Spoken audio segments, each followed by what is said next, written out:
Yes naman mga Kampiped, did you miss me? I was so busy this past few days. Tapos, nagkaano pa tayo, trangkaso, ganyan, and everything. Pero mukhang, ano naman tayo, okay, ganyan. Hindi naman tayo masyadong, stress na ang natira. Pero yung sakit, wala na. Wow, stress na lang daw yung nawala.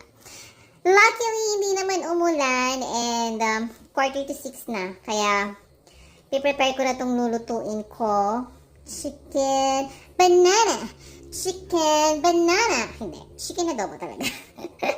Chicken adobo na maraming sili. Let me show you mga Kampiped.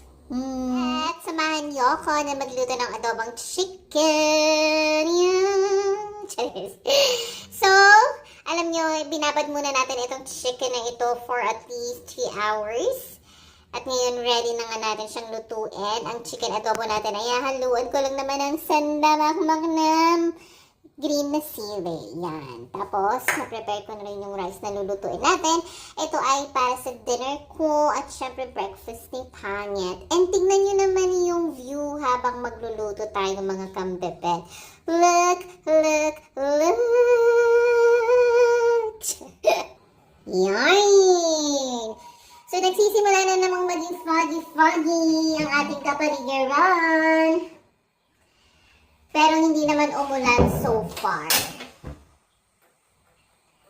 Hindi pa naulan dito sa ating area, Banangan Sablan area.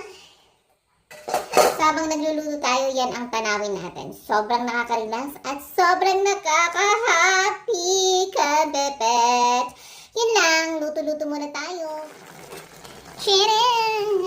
Ito na ang ating adobo after 1, 2, 3, 4 eternity later. So, titikman ko muna kasi gusto daw tikman ni ate ko. So,